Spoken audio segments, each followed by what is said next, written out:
programa Fórum vai discutir hoje os tipos de parto no Brasil. Segundo a recomendação do Ministério da Saúde e da Agência Nacional de Saúde, a ANS, o parto normal deve ser sempre a primeira opção, uma vez que cesarianas feitas sem necessidade aumentam as possibilidades do bebê ter problemas respiratórios e também de risco de morte para a mãe. Desde junho, uma resolução do Conselho Federal de Medicina determinou que as cesarianas, a pedido das gestantes, só poderão ser feitas a partir da 39ª semana de gestação. A norma deve ser seguida por todos os médicos no Brasil. Segundo o presidente do CFM, o objetivo é garantir o desenvolvimento da criança. O parto é uma escolha do profissional médico, respeitando a autonomia da paciente, se ela assim dispõe, não quer fazer o parto normal, mas não havendo nenhuma contraindicação ao parto normal, essa é a via de eleição. Mas há uma ressalva na resolução do CFM. Quando a mãe quiser a cesárea e o médico achar melhor o parto normal, o profissional tem o direito de não realizar o procedimento. Segundo o CFM, médicos só não podem se recusar a fazer atos dos quais discordam quando há risco para a paciente. Dados do Instituto Nacional de Saúde da Criança e Desenvolvimento Humano dos Estados Unidos mostram que, entre 37 e 39 semanas, o bebê passa por uma fase crítica de desenvolvimento do cérebro, dos pulmões e do fígado. O parto antecipado antes da 39ª semana só deve ser feito quando há indicação médica. O Brasil está em primeiro lugar em número de cesarianas no mundo. Segundo o último levantamento do IBGE, em parceria com o Ministério da Saúde, mais da metade das cesarianas feitas no Brasil foi agendada por causa dos médicos. No caso de cirurgias feitas pelos planos de saúde, esse índice foi ainda maior, chegou a 84%. E para entender os efeitos da resolução do Conselho Federal de Medicina e por que o Ministério da Saúde tenta reduzir o número de cesarianas no Brasil, estão aqui no estúdio do Fórum a médica Daphne Hartner, presidente da Rede pela Humanização do Parto e do Nascimento, e do advogado Jordão Horácio, mestre em Saúde Global e Diplomacia da Saúde. Obrigado pela presença dos senhores. O senhor vai me permitir começar com a doutora Daphne? Doutora, em que momento que a gente começou a privilegiar as cesarianas no Brasil?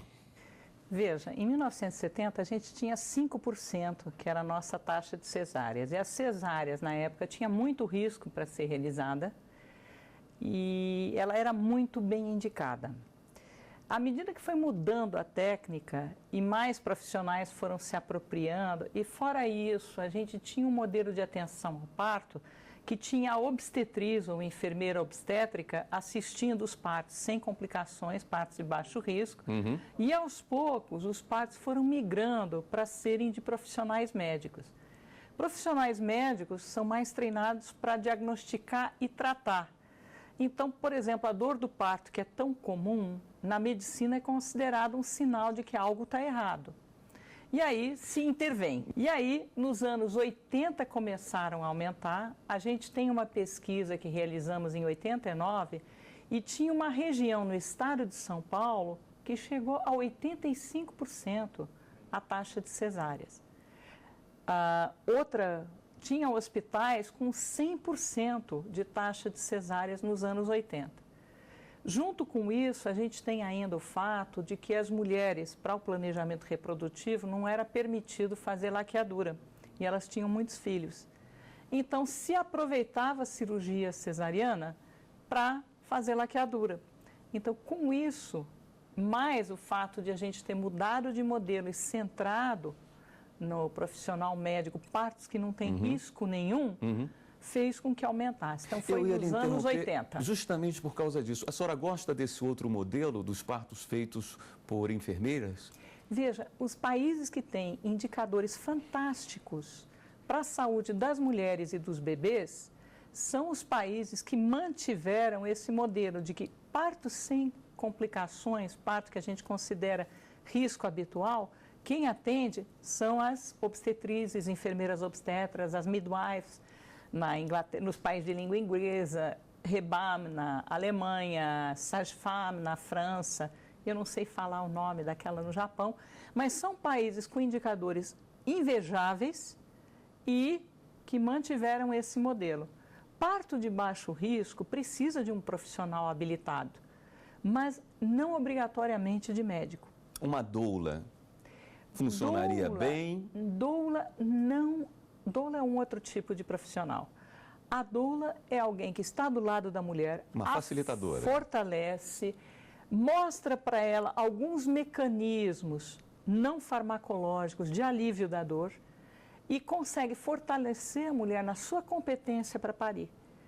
Então, as pesquisas mostram que a presença da doula reduz o tempo do trabalho de parto, reduz ela a pedir analgesia de parto, porque ela dá conta, reduz o tempo do parto, o tempo do bebê sair, e aumenta o grau de satisfação da mulher com a experiência de parto. Tudo isso trouxe uma mudança, inclusive, cultural. Muitas mulheres optam hoje por ter o parto, optando pela cirurgia, por uma série de facilidades ou por medo de sentir dor. Qual a importância de você ter uma proteção para o profissional, também para o médico, dele poder, através de resoluções, definir de melhor maneira de se realizar um parto?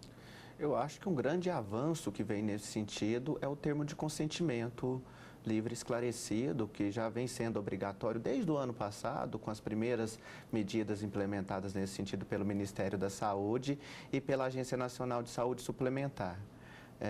Isso resguarda tanto o profissional médico quanto a própria gestante no momento de decisão, caso ela venha decidir pelo parto através de cesárea, que através da resolução agora, ele fica sendo necessariamente após a 39ª semana, né? Não sendo permitido marcar esse parto de forma antecipada, a não ser em alguma situação excepcional, caso entre em situação de parto de forma antecipada, ou caso haja risco tanto para a gestante quanto para o filho. Queria acrescentar que eu acho que nesse termo de consentimento, tem que ter suficiente informação para ela perceber quais são os possíveis prejuízos para a saúde dela e do bebê por fazer uma cirurgia em vez de deixar a fisiologia funcionar. Porque cirurgia é cirurgia, cesariana é uma cirurgia de médio porte. Ela está tão banalizada que a gente esquece de pensar que é uma cirurgia. Sim. Mas estamos cansados de ver na mídia mulheres que vão para a cirurgia plástica e têm um acidente com anestesia. Ora, se tem na cirurgia plástica, por que não teria em outras cirurgias? A possibilidade de ela ter infecção é quase 5 vezes maior, segundo um artigo que a gente levantou, os dados do Ministério da Saúde. A chance de se vir a falecer por uma cesariana eletiva, pelo menos os trabalhos feitos no exterior, mostraram 3,5 vezes maior a probabilidade da mulher morrer por uma cirurgia. E se a cirurgia não é indicada, não é necessária, então banalizar e dizer assim, é uma questão de escolher, você traz um risco para a mulher, eu nem falei dos riscos para o bebê ainda, né? Você traz um risco para a mulher de algo que talvez não acontecesse se não fosse uma cirurgia. Por essa resolução, quem faz a escolha? O médico é quem dá a última palavra? Não, mas a gestante é ela que escolhe. Né? A situação do médico escolher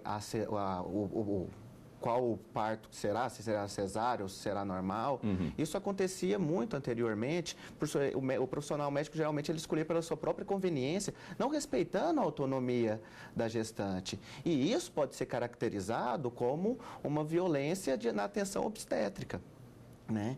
E eu acho que toda essa resolução e as normativas do Ministério da Saúde e da Agência Nacional de Saúde Suplementar vem tentar coibir essa situação. Porque o que seria essa violência na atenção obstétrica dentro do ponto de vista legal? Porque apesar de não termos esse tipo dentro do nosso Código Penal, ao contrário de países como a Argentina e Venezuela, né, essa situação que poderia se caracterizar seria o apoderamento do corpo da mulher e dos seus processos reprodutivos pelo profissional de saúde, né, seja através do tratamento desumanizado, seja através do abuso da medicalização ou até mesmo através da patologização de processos naturais. né, que é recorrente. Mas ainda que não haja essa tipificação específica no nosso Código Penal, os direitos sexuais e reprodutivos da mulher, eles encontram amparo jurídico na nossa Constituição Federal, na nossa legislação ordinária, né, e nas normativas infraconstitucionais, né, nas portarias, tanto do Ministério da Saúde, quanto da Agência Nacional de Saúde Suplementar e também da Agência Nacional de Vigilância Sanitária. O senhor está falando do momento do parto, mas o médico pode ainda hoje continuar avisando, já na primeira consulta, lá no início da gravidez, eu não faço esse tipo de parto, não faço parto normal. Comigo você vai fazer a cesariana? Em termos, ele até poderia alegar a autonomia profissional, né, de não poder, de se resguardar e não querer fazer esse parto normal. Mas eu acho que é uma tendência e essas políticas públicas estão vindo aqui nesse sentido justamente para isso, né? Para tentar conscientizar cada vez mais, não só o médico em si, mas todos os profissionais da área da saúde que estão envolvidos nesse procedimento, para que eles se conscientizem cada vez mais da importância do parto natural. Esse momento de maturação da criança de 39 semanas lhe agrada? Eu queria comentar o seguinte, a idade gestacional, quando a gente calcula a data provável, é 40 semanas. O que acontece é que até recentemente se considerava até 37 semanas que o bebê já estaria maduro. E o que se percebeu com os dados científicos é que o bebê, na verdade, as complicações que acontecem são muito altas com 37 semanas, reduz um pouco com 38 e reduz um pouco mais com 39. Então, se estabeleceu esse novo limiar para esperar por conta disso. A gente já tem dados mostrando que a proporção de prematuridade é maior na cesariana do que no parto normal. Isso significa que o agendamento, mesmo que, vamos dizer, seja conveniente para todo mundo, esqueceu de levar em conta a conveniência do bebê. Será que ele estava na hora de nascer? Então, o que a Reúna recomenda, já que você perguntou, é que a mulher entre em trabalho de parto, porque é o início do trabalho de parto que evidencia que a criança está madura para nascer. Perfeito. Nós vamos para um rápido intervalo. Voltamos já com o fórum que hoje conversa sobre os tipos de parto no Brasil. Voltamos em instantes.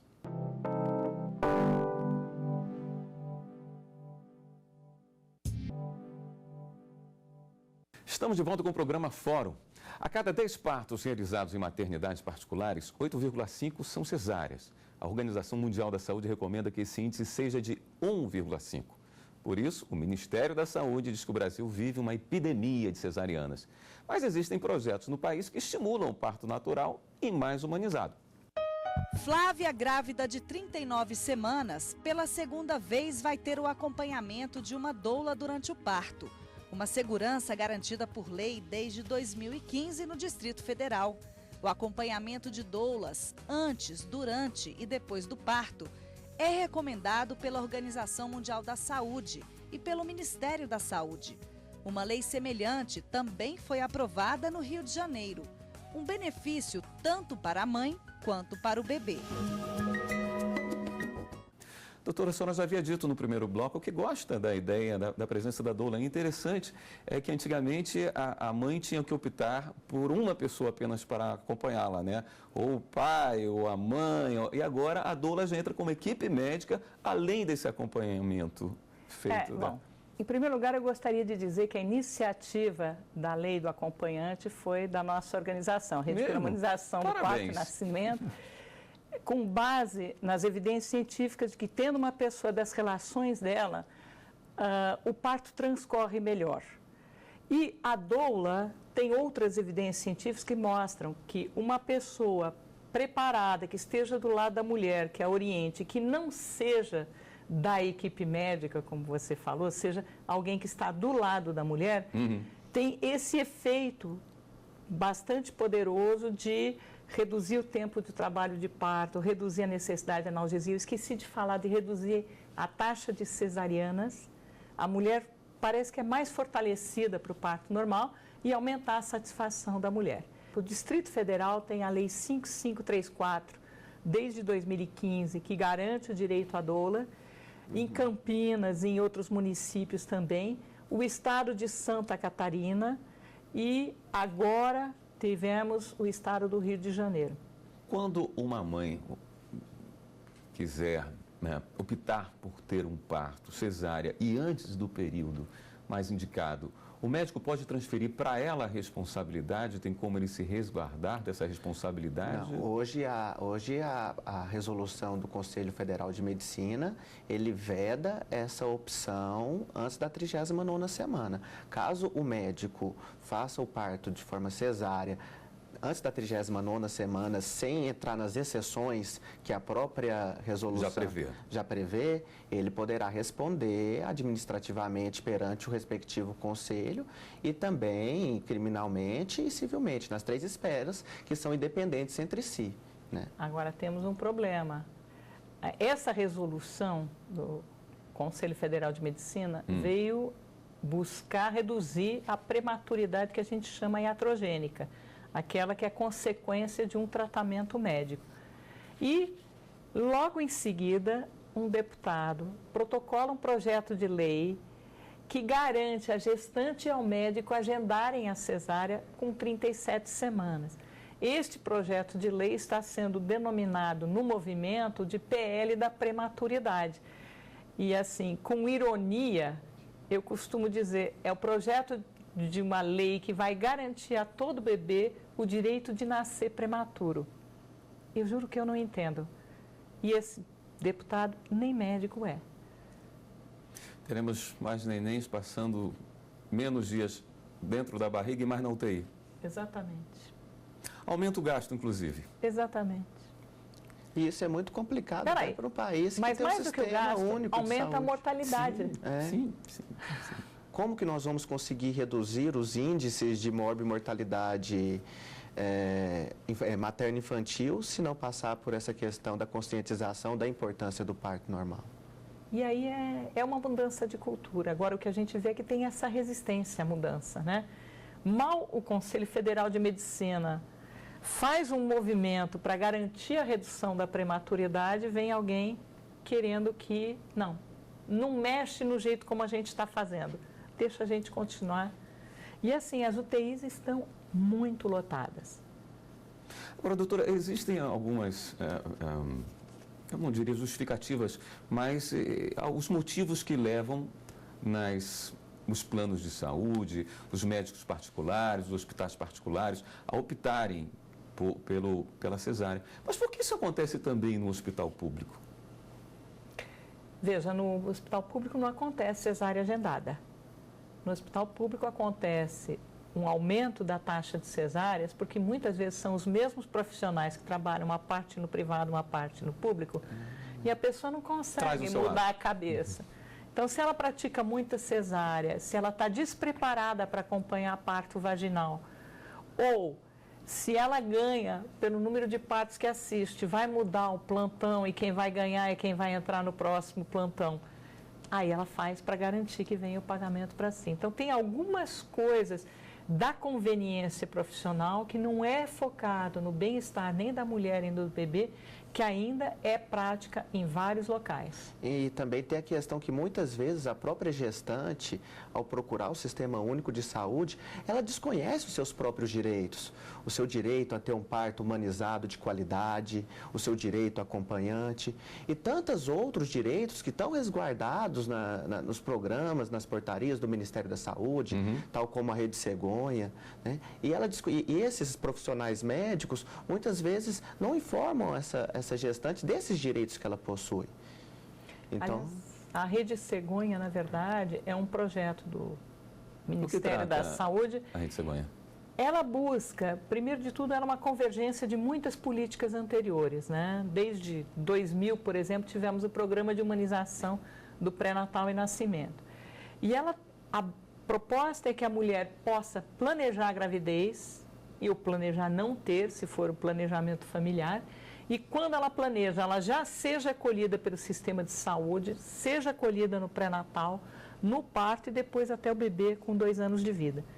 E que ela seja como se fosse uma rede, por isso que chama Rede Cegonha, que ela seja amparada por essa rede desde o começo até o fim e que as necessidades dela sejam atendidas com equidade. Isso é, se ela é uma gestante de alto risco, ela vai ter o atendimento necessário num serviço de alto risco. Se ela é de uma gestante de risco habitual, sem grandes problemas, ela pode ter uma assistência adequada ao que ela demanda do sistema de saúde. Veja, você oferecer uma cesariana para alguém que não precisa, você está trazendo risco num lugar que não existia. Risco da anestesia, risco de laceração acidental, de bexiga, de ureter, de útero, de artéria, de veia, do bebê, inclusive. Você está trazendo risco para o bebê, você está interferindo em coisas que a gente considera meio intangíveis. Por exemplo, é extremamente importante, tem uma portaria de 2014 do Ministério da Saúde que diz que é importantíssimo, no momento do parto, primeiro de tudo, contato pele a pele precoce. E eu não vou te cansar com as evidências científicas de por que isso é importante. Segundo, demorar para cortar o cordão umbilical. Por quê? Porque você tem que esperar parar de pulsar. Enquanto ele está pulsando, ainda está havendo transferência de sangue e oxigênio e outros gases, né, para o bebê. E a amamentação na primeira hora. Com isso, a ideia se chama isso de hora dourada, a primeira hora do bebê. É quando se permite a instalação do vínculo mãe-bebê. Com essa questão da aproximação e a primeira hora de vida do bebê é uma hora única. Este grau de alerta, porque ele está saindo de um lugar e ele está se abrindo para o mundo aqui fora. Ele está registrando todas as experiências. Se for uma experiência de violência, ele vai ter a primeira impressão deste mundo aqui fora, é de que ele precisa de muita adrenalina para se defender. Se for um acolhimento de amorosidade que permite que ele fique no colo da mãe, que ele seja amamentado na primeira hora, isto para ele vai marcá-lo e talvez a gente tenha uma geração mais tranquila. Tem trabalhos que buscam fazer a conexão entre a violência que nós temos na nossa sociedade hoje em dia e a violência que é vivida no nascimento. Até que ponto, como dizem que a primeira impressão é que fica, o que nós temos na nossa sociedade pode estar associado ao que essa criança vivenciou. Michel Audin, obstetra francês, conhecido pela luta em favor do parto natural, diz que para mudarmos o mundo, precisamos mudar a forma que nascemos. O programa de hoje discutiu os tipos de parto no Brasil. Os nossos convidados foram a médica Daphne Ratner, presidente da Rede pela Humanização do Parto e do Nascimento, e o advogado Jordão Horácio, mestre em Saúde Global e Diplomacia da Saúde. Vamos encerrar o programa com trechos do documentário O Renascimento do Parto, que mostra a importância do parto normal e o excesso de partos cirúrgicos realizados no Brasil.